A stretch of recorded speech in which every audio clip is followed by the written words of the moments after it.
what's up, dribblers at mga shooters? Kamusta po kayo? Desidido ang San Miguel Beermen na tapusin na kagad sa isang bakbakan ang defending All-Filipino Cup champion na Meralco Bolts. Ginebra San Miguel nakatuon din ang Gin King sa isang laro lang laban sa Fiver Xers. Yan ang ating pag-uusapan, tatalakayin sa video ito matapos po akong maglambing sa inyo ng isang like, share, comment down below, and don't forget to subscribe and hit that notification bell button para lagi po tayong updated sa ating pong mga video at lahat po ng ating shoutout nasa dulong bahagi lang po ng bidyong ito. Layunin ng San Miguel Beermen na samantalahin ng gusto ang kanilang insentibo na nawala sa kanila last Commissioner's Cup. Mamaya alas 5 ng hapon ang pakbakan ng San Miguel Beermen at nagde-defense ang All-Filipino Cup champion na Meralco Bolts. Diyan nga po gagawin yan sa loob ng Ninoy Aquino Stadium. Tanong, may pagtatanggol ba ng Meralco Bolts ang kanilang titulo? Pero kasi kung etong si Meralco Bolts head coach, Coach Luigi Trillo naman ang tatanungin, nakahanda naman daw sila sa nasabing bakbakan. Narito po si Coach Luigi Trillo sa ulat ng PPA. Handa na kami, maraming beses na kaming napunta dito. Kaya palagay ko ay talagang mahusay kaming tutugon sa unang laro na ito. Pero kailangan mong makuha ang isa bago mo makuha ang ikalawa. Yan nga po ang sinabi ni Coach Luigi Trillo. Last All-Filipino Cup, tinalo nga po ng Meralco Bolts ang San Miguel Beermen. Pero inamin ni Coach Luigi Trillo na bago mo talunin ang SMB ay hindi ganun kadali. Lalo na ngayon maganda ang kanilang inilalaro ngayong nga pong All-Filipino. Narito pong muli si Coach Luigi Trillo. Sa ulat pa din po yan ng PPA. Maganda ang nilalaro nila. Kaya magandang matchup ito. Tinitingnan ko yung klase ng laro nila. Yung mga laro na nilalaro nila ngayon, ibang San Miguel ang naglalaro ng most consistent basketball. Kaya naman, sila ang number 1. Yan nga po mga sinabi ni Coach Luigi Trillo. Kung may sinabi naman itong si Coach Luigi Trillo, tignan naman natin ang sinabi ni San Miguel Beermen star guard CJ Perez sa Meralco Bolts. They have a good system na kailangan tapatan din namin energy nila and kailangan talaga naming mag-focus sa defense, and I think defense will come kapag dumipensa kami ng maayos. Yan nga po mga sinabi ni CJ Perez. Napaka-importante ng sinabi ni CJ Perez. Dapat nakapokus sila sa depensa. Tama, kasi lahat naman sila pwedeng umiscore.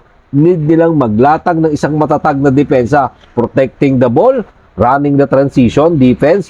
Kasi ang Meralco Bolts, mas gusto nila ng takbuhan. Siyempre, ang Meralco gusto pa nilang pahabayan ng serye para sa kanilang pagtatanggol sa kanilang titulo. Yan nga po ang ating aabangan mamaya alas 5 ng hapon sa bakbakan ng San Miguel Beermen at ng Meralco Bolts. Kung ang San Miguel Beermen naman ay gusto ng samantalahin itong Meralco Bolts, yan din ang gusto ng kanilang sister team na Barangay Ginebra San Miguel. Ang Barangay Ginebra San Miguel ay nakapasok sa playoffs, tangan nilang twice to beat advantage para nila makasukatan ang Converge Fiver Xers.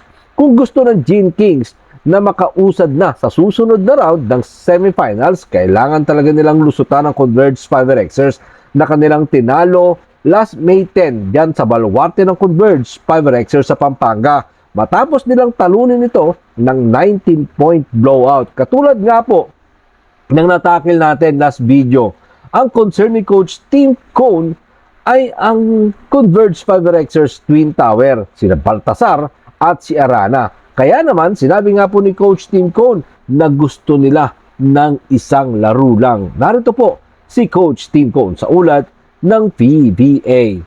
Bottom line ay ihahanda lang natin ang ating mga sarili at susubukan na lumabas at manalo lang ng isang laro. Iyon lang talagang iniisip natin. Ang isipin natin ang isang laro, hindi twice to beat. Iniisip lang namin ang tungkol sa isang laro at manalo na. Well, nandun ka na kasi sa isang magandang pag-asa. Sasayangin mo pa ba kung may pagkakataon ka naman na kunin ang panalo?